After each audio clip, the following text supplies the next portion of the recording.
Hello guys, आज फिर से हम इंजीनियर बाबू के चैनल पर आप सभी का स्वागत है। आज हम प्रोग्रामिंग फॉर प्रॉब्लम सॉल्विंग का क्वेश्चन पेपर लेकर आया हूँ। इसे शॉर्ट फॉर्म पीपीएस भी कहते हैं। बीटेक सेकेंड सेमेस्टर एग्ज़ाम जो कि 2021 का एक क्वेश्चन पेपर है। इसका सब्जेक्ट कोड 100205। आप सब्जेक्ट कोड मिला लीजिए और इसको सॉल्व करिए अपने खुद से। आज हम 2021 के क्वेश्चन पेपर को हम सॉल्व करेंगे, जो कंप्लीट सॉल्यूशन देंगे। इसको करने के लिए 3 घंटा समय दिया जाता है, जो कि 4 मार्क्स 70 नंबर का होता है। इसमें 9 क्वेश्चन दिया जाता है, जिनमें से 5 क्वेश्चन को बनाना होता है और फर्स्ट क्वेश्चन जो कंपलसरी होता है, जो कि ऑब्जेक्टिव टाइप दिया हुआ है। अब प्रत्येक ऑब्जेक्टिव 2 मार्क का होता है। आज हम इस वीडियो में पूरे ऑब्जेक्टिव को क्वेश्चन नंबर 1 से लेकर क्वेश्चन नंबर 2 तक कवर करेंगे। प्रत्येक ऑब्जेक्टिव को आपको समझाएंगे और आंसर प्रोवाइड करेंगे आपको।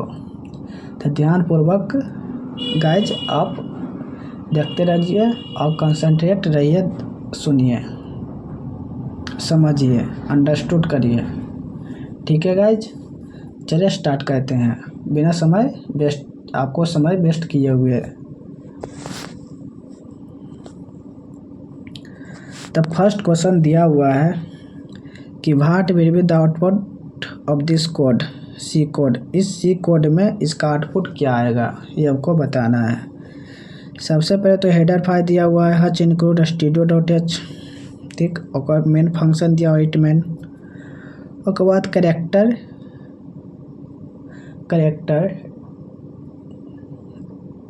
डेटा टाइप दिया हुआ है, जो कि इसमें एक वेरिएबल दिया है। आइडेंटिफाई किया है CHA मतलब कैरेक्टर। अब प्रिंटफ कर दिया कि %d।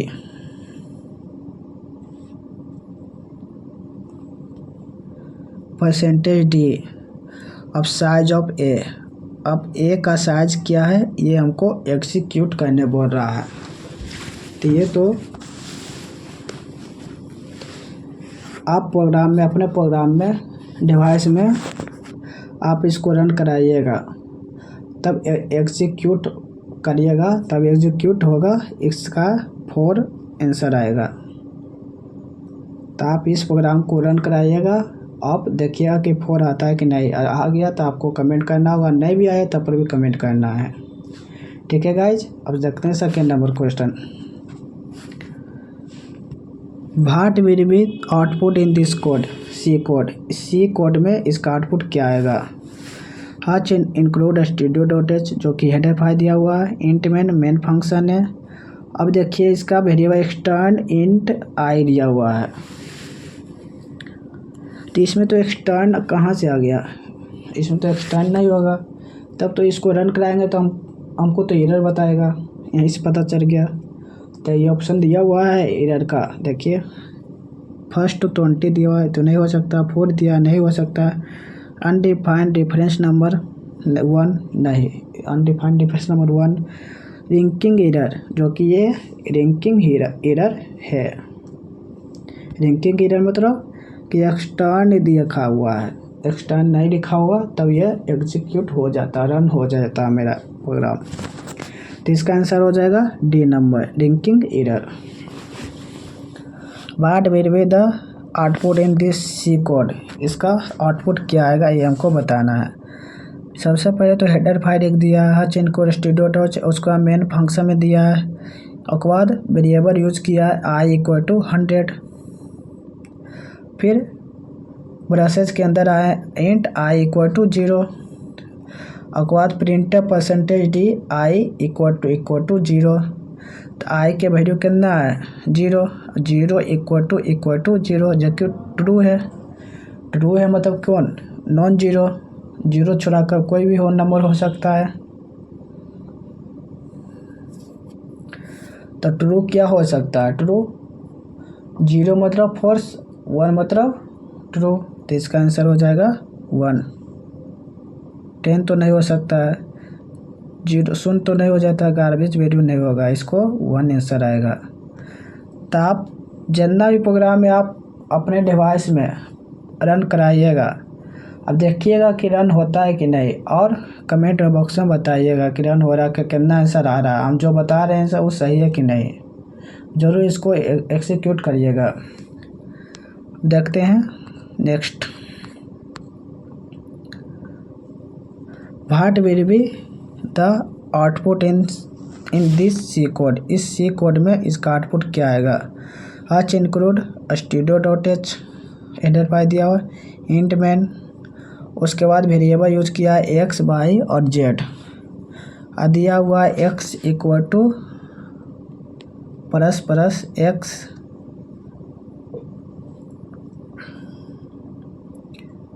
x equal to plus x plus into y plus. इसको फाइंड करने बोल रहा है कि प्रिंटफ परसेंटेज डी, जेड का वैल्यू पूछ रहा है, यहाँ पर जेड है।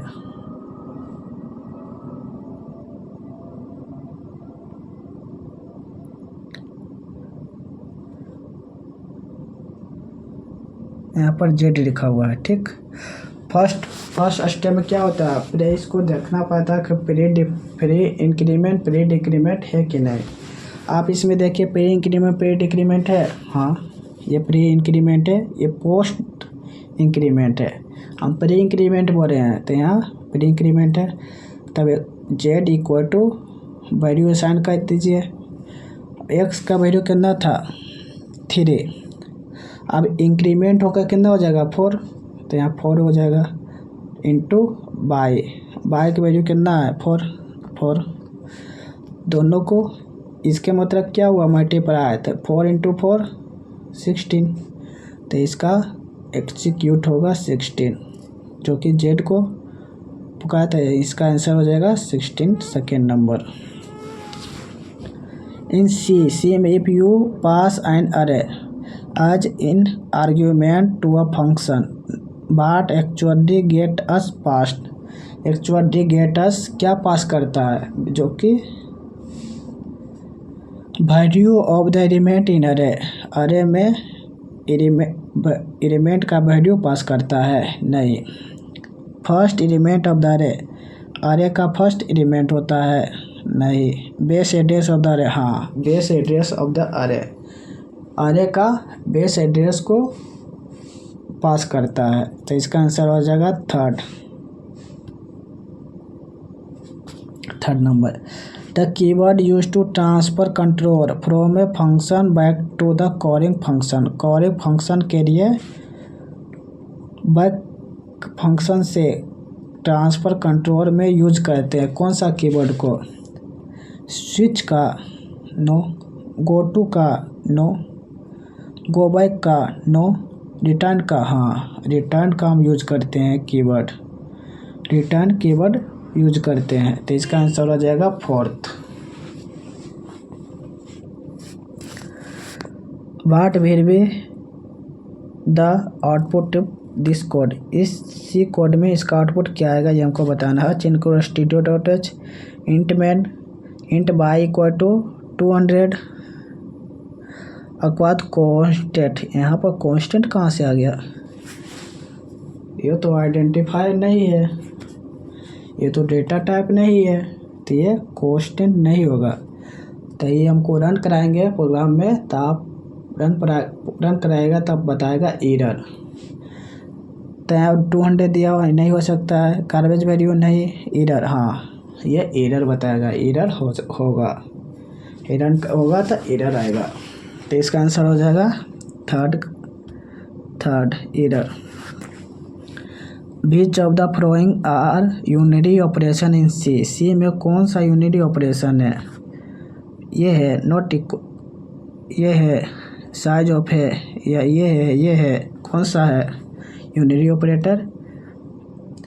ऑपरेटर 1 और 2 है, ये तो लॉजिकल है, तो इसका आंसर होगा 1 और 2, देखिए कौन सा है 1 और 2, ए नंबर फर्स्ट में दिया हुआ है 1 और 2, तो इसका आंसर हो जाएगा 1। नेक्स्ट देखते हैं, समझ में आ रहा है गाइज? ठीक है गाइज, नेक्स्ट देखते हैं। How will you free the allocated memory? Free allocated memory में कैसे यूज करेंगे? तो कौन सा यूज करेंगे? रिमूव बर्नेम या फ्री बर्नेम या डिलीट बर्नेम या एलोक बर्नेम, किसको हम यूज करेंगे? तो हम यूज करेंगे फ्री बर्नेम को, जो कि सेकेंड नंबर पर दिया हुआ है। तो इसका आंसर हो जाएगा सेकेंड, फ्री बर्नेम। Which statement will you add in the following program to work it correctly?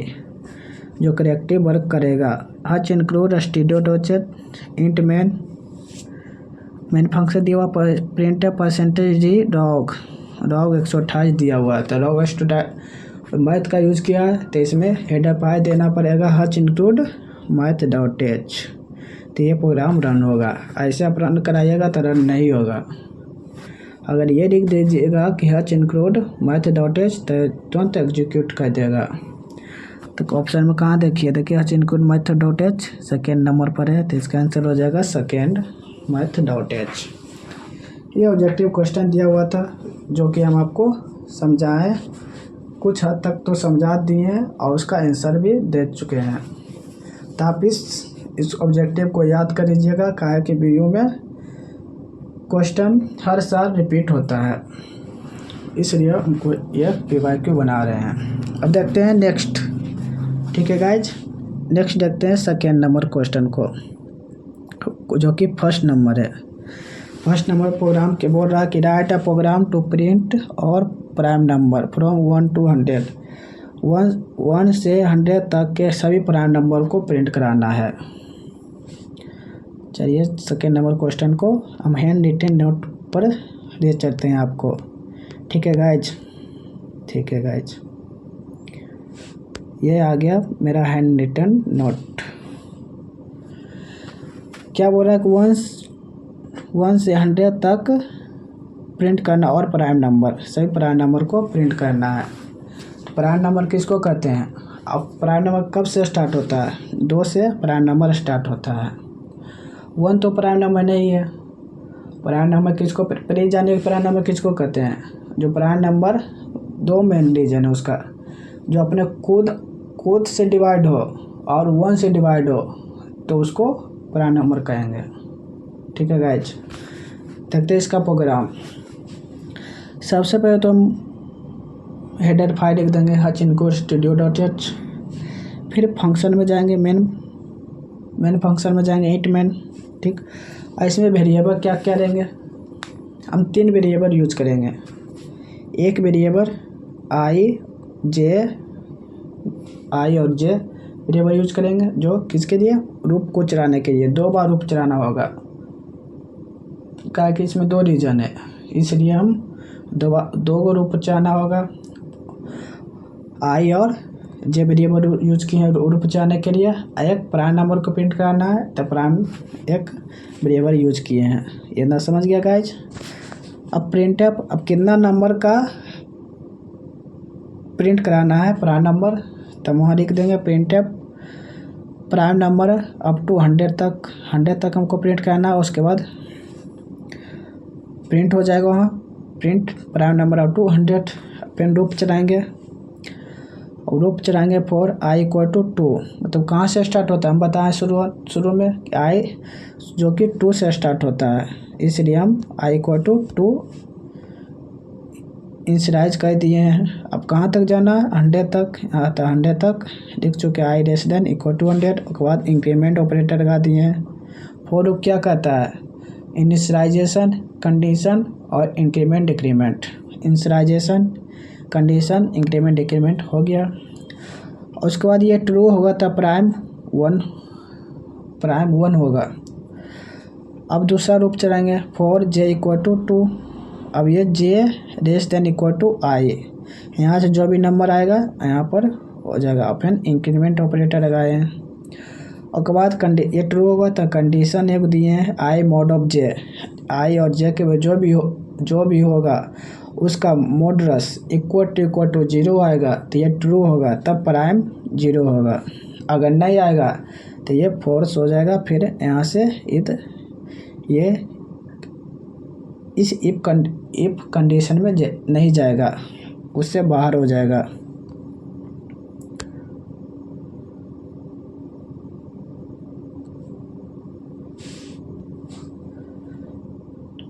Prime 0, उसको ब्रेक लगा दिए। ब्रेक लगाया है कंट्रोल करने के लिए। उसके बाद अगर प्राइम है तब प्रिंट हो जाएगा परसेंटेज डी आई जो प्राइम नंबर जो प्रिंट हो जाएगा। और प्रिंट स्लेशन लगाने न्यू लाइन के लिए जैसे प्रिंट हो। रिटर्न 0 कर दिए। ठीक है गाइज, समझ गए गाइज। आप इस प्रोग्राम को रन कराइएगा गाइज, तो इस प्रोग्राम रन हो जाएगा। आप प्लीज़ इस प्रोग्राम को रन कराइएगा। हम इसे एग्जीक्यूट करते हैं, कोशिश करते हैं एग्जीक्यूट करने का। आई इक्वल टू 2 है।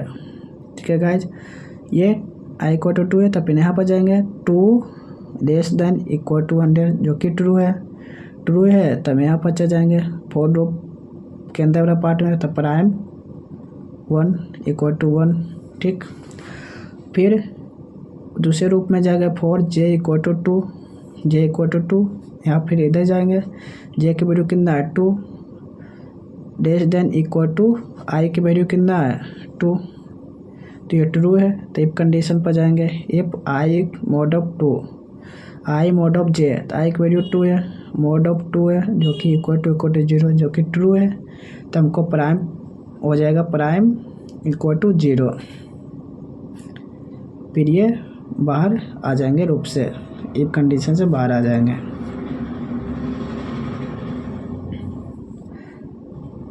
तब ये प्रिंट हो जाएगा। तो आप ऐसी इस प्रोग्राम को आप अपने डिवाइस में रन कराइएगा। अब देखते हैं सेकेंड नंबर क्वेश्चन को, जो कि सेकेंड का बी है। ठीक है गाइज, इट इज